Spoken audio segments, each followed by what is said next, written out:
Hey everyone, and welcome back to Whiskey Trek. I'm Jackson, and this is something that I created.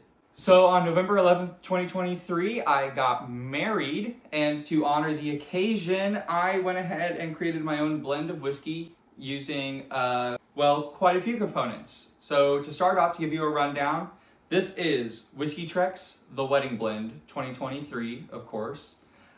It is a trek through grain and glass, as you'll see on the label. It is a 4 to 8 year old product, and it's 107 proof.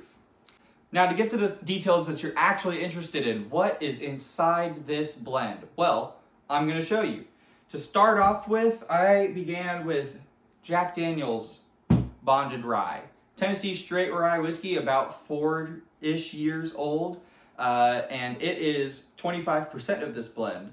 That mash bill is 70% rye, 18% corn, and 12% malted barley. I then went for another rye, also from Brown-Forman, Old Forester rye, 100 proof. Same proof, slightly different mash bills, and from different states. This is also around 4 years old, Kentucky straight rye whiskey. It's only 65% corn, 20% malted barley, and 15% corn. Now we're going to move on to the bourbons that are in this blend. And to start off with, I went with another Old Forester 1910. This double oaked product makes a great sweet base for your blend. I put 15% 1910 in this blend. And that is 72% corn, 18% rye, and 10% malted barley. The next bourbon is the same, but it's 1920 instead of 1910. And these are equal parts, both using 15% of the blend. So technically this blend is 30% 1915 Old Forester. This adds just a great balance of spice along with the sweetness of the 1910.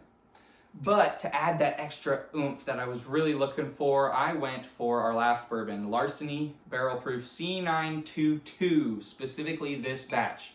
This batch has a ton of red fruit notes to go along with its wheated bourbon profile and its barrel proof spice.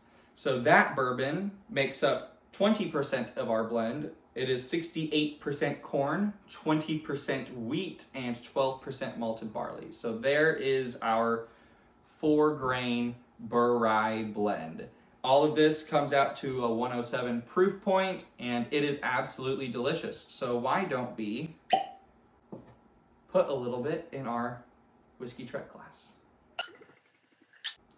Now, to give you some notes on what this is like, I did spend quite a few months trying to perfect this, and this is where it came out to. The price point's around the $40, $45 mark if it were to be on sale. So we're not looking for anything extremely spectacular here, but something that's really good and reliable. Up front, it smells like Brown-Forman. It smells like Brown-Forman with a red fruit punch behind it. Not actually like punch the drink, but like a punch in your face of red fruit. On the palate, it's not extremely viscous, but it's also not watered down any, which makes it really nice. It's a very easygoing sipper. I mean, everything just kind of comes together, and it feels like it's all blended really well. Nothing really juts out, and nothing's really standing out necessarily. It's all coming together very nicely to make what seems like a very well put together product, if I do say so myself. And I'm really proud of how it turned out.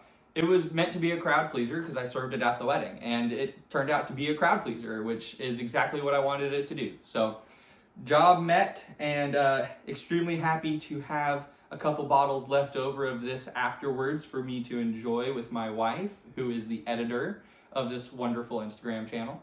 Yes, this is a love child of mine that I am very, very proud of. Look for edition number 2, as I currently have a brother engaged who will have a Whiskey Trek blend at his wedding as well. So we'll see you then, and I'll catch you next time here at Whiskey Trek.